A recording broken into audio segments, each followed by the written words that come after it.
अस्सलाम वालेकुम नाज़रीन, आज की वीडियो में हम बात करेंगे नाइजीरिया से ताल्लुक रखने वाले एक ऐसे शख्स की जो बिना किसी वसाइल के 3 दिन तक समंदर की अथाह गहराइयों में जिंदा रहा। ये दुनिया का पहला और आखिरी शख्स था जो इतने वक्त तक पानी की इतनी गहराई में सांस लेता रहा।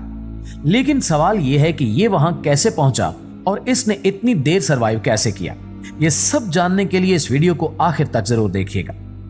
तो प्यारे साथियों, ये बात है 26 मई 2013 की, जब एक ऑयल टैंकर नाइजीरिया के साहिल से लगभग गल्फ ऑफ गुइनिया में एक जगह फंसा हुआ था। लिहाजा इसे निकालने के लिए टिग बोट को ऑर्डर दिया गया। टिग बोट्स वो बहरी कश्तियां हैं जिनका काम फंसे हुए जहाजों को बाहिफाजत रेस्क्यू करना होता है। लिहाजा ये बोट अपने 12 क्रू मेंबर्स के साथ इस ऑयल टैंकर को बचाने निकल पड़ी। इस बोट में हैरिसन नामी शख्स जो कि बावर्ची का काम करता था, वो भी इनके साथ मौजूद था। टिग बोट के लिए ये एक मामूल का ऑपरेशन था, मगर मामूल का ये ऑपरेशन इनके लिए हरगिज भी मामूली साबित नहीं हुआ। कौन जानता था कि आज का दिन इनके लिए इंतहाई मुश्किल होने वाला है। वो ऑयल से लदी बोट को रस्सियों से बांधकर पानी से निकाल कर ला रहे थे कि तभी अचानक से पानी की एक इंतहाई तेज तरीन लहर उठी और आकर टिग बोट से टकरा गई। पानी दुनिया की वाहिद ऐसी चीज है जिसमें सबसे ज्यादा प्रेशर मौजूद होता है। जब भी ये तेजी से किसी चीज से टकराता है तो लम्हों में उसे तबाह बर्बाद कर देता है। यही सब इस बोट के साथ भी हुआ। पानी का प्रेशर बहुत ज्यादा होने की वजह से बोट उलट गई और दोनों बोट्स के बीच मौजूद रस्सियों के हुक भी टूट गए। टिग बोट ऑयल शिप से अलग होकर इंतहाई तेज रफ्तारी से पानी में डूबती चली जा रही थी। उस वक्त समंदर में इतनी हलचल नहीं थी। सुबह के सिर्फ 4:30 बजे थे। एक लम्हे को तस्वुर करके देखें कि आप एक ऐसे शख्स हो जिसे पानी में तैरना भी नहीं आता और आप इंतहाई सुबह बीच समंदर में एक ऐसी बोट पर मौजूद हो जो अपना तवाजुन खोकर तेजी से समंदर की गहराइयों में उतरती जा रही हो। ये एक ऐसी खौफनाक सूरत हाल है जो इंसान को सिर्फ मौत की याद दिला सकती है, और यही सब हैरिसन के साथ भी हुआ। वो बेशक टिग बोट पर एक बावर्ची के तौर पर काम करता था, मगर उसे पानी में तैरना नहीं आता था, और जिस वक्त ये बोट डूब रही थी उस वक्त वो इस बोट के एक वॉशरूम में मौजूद था। देखा जाए तो ये इंतहाई खुशकिस्मत इंसान था, क्योंकि उसी बोट के दूसरे केबिन में मौजूद वो 12 क्रू मेंबर्स अपनी जिंदगी की आखिरी जंग लड़ रहे थे। आमतौर पर केबिन्स को अंदर से लॉक कर दिया जाता है ताकि पायरेट अटैक से मुमकिन हद तक खुद को बचाया जा सके। उस दिन भी वो केबिन लॉक थे, मगर टिग बोट डूब जाने की वजह से इनमें तेजी से पानी भरता जा रहा था और अंदर मौजूद लोग किसी भी तरह इन लॉक्स को खोल नहीं पा रहे थे। हर गुजरते लम्हे के साथ सूरत हाल इंतहाई गंभीर होती जा रही थी। हैरिसन को अब तक अंदाजा नहीं हो पाया था कि बाहर क्या हो रहा है। इसको सूरत हाल की समझ तब आई जब वॉशरूम के रोशनदान के जरिए पानी अंदर आने लगा। वो उस वक्त सिर्फ एक अंडरवेयर में था। बोट उलट पलट होने की वजह से इसका सर वॉशरूम की छत से जा टकराया। इसने किसी तरह वॉशरूम का दरवाजा खोला और बाहर निकलने में कामयाब हो गया, मगर दरवाजा खोलते ही इसे पानी की एक जबरदस्त लहर का सामना करना पड़ा जो इसे अपने साथ बहाकर ले गई। और जब इसके हवास थोड़े काबू में आए तो इसने खुद को टिग बोट के दूसरे वॉशरूम के सामने पाया। वहां एक एयर पॉकेट मौजूद था। जैसे जैसे बोट पानी के अंदर जा रही थी, अंधेरा मजीद बढ़ने लगा, इतना ज्यादा कि हाथ को हाथ सुझाई नहीं दे रहा था।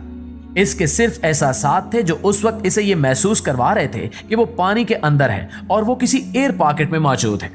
अभी वो इन सब चीजों को लेकर हवास बाखता ही था कि टिग बोट पानी में डूबते डूबते समंदर की गहराई से जा टकराई।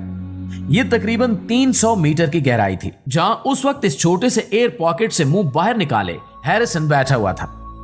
दोस्तों, समंदर के बाहर की जिंदगी और समंदर के अंदर की जिंदगी में बहुत फर्क है। बाहर की जिंदगी जितनी आरामदेह है, पानी के अंदर जिंदगी उतनी ही भयानक है। यहां अंधेरे और समुद्री आदमखोर मखलूक के सिवा कुछ भी नहीं होता। हैरिसन भी इस वक्त कुछ ऐसी कैफियत से गुजर रहा था। वो इंतहाई ठंड में बिना कपड़ों के वहां सिर्फ एक अंडरवेयर में बैठा था। इसको इस बात का अंदाजा भी हो चुका था कि इसके बचने के चांसेस अब बिल्कुल भी नहीं हैं। और दोस्तों, यहीं से हमारी इस कहानी की काया पलटती है। अल्लाह चाहे तो क्या नहीं हो सकता, हमें बस अपना ईमान मजबूत रखने की जरूरत है। उस वक्त जिस एयर पॉकेट में वो सांस ले रहा था, वो किसी भी वक्त पानी से भर सकता था। इस बात का अंदाजा होते ही उसने यहां से निकलने का फैसला किया। उसने उस गुप्त अंधेरे में अपने हाथों की मदद से चीजों को महसूस करके एक जगह तलाश की। यहाँ पहले से ज्यादा बड़ा एयर पॉकेट मौजूद था। हैरिसन ने जो जगह ढूंढी थी वो दरअसल टिग बोट के इंजीनियर का ऑफिस था, और उसने यहीं रुकने का फैसला किया। इसके पास ना ही कुछ खाने को था और ना ही अच्छी मिकदार में ऑक्सीजन थी। जिस एयर पॉकेट में वो मौजूद था वो सिर्फ उसे कुछ वक्त तक ही ऑक्सीजन सप्लाई कर सकता था।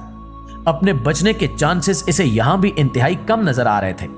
वहीं बैठे बैठे उसे कुछ शार्क्स की आवाजें सुनाई दी जो किसी शय को खा रही थी। उसने अंदाजा लगाया कि वो जरूर इसके दोस्तों को खा रही होंगी। वो वहीं दुबका बैठा था कि तभी उसे पानी में कुछ ड्रिंक्स के कैन मिले।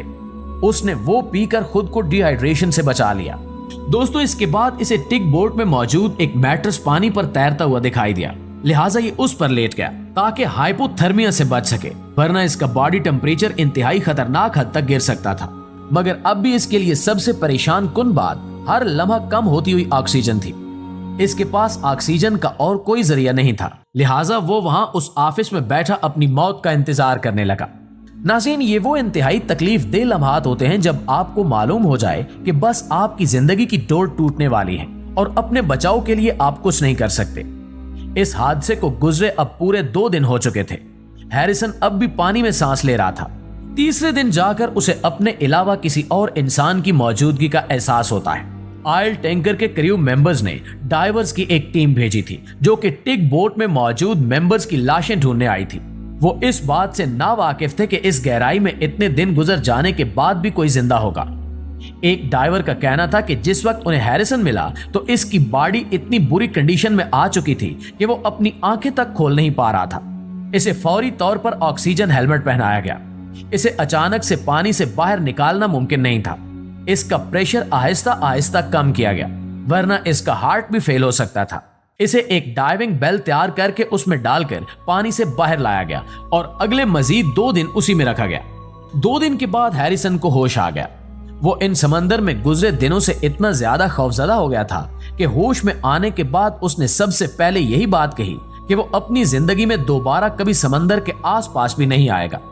ये इसकी जिंदगी का इंतहाई तल्ख तजुर्बा साबित हुआ, जिसने इसकी ज़हनी सेहत पर काफी बुरे असरात मुरतब किए। हैरिसन का कहना है कि इस हादसे के बाद से उसे ऐसे अजीब अजीब ख्वाब आते हैं जैसे कि वो पानी में डूब रहा हो। यानी हम कह सकते हैं कि इसका एक हिस्सा अब तक इस हादसे के जेर असर है। वो समंदर में गुजरे इन 3 दिनों को शायद ही कभी भुला सके।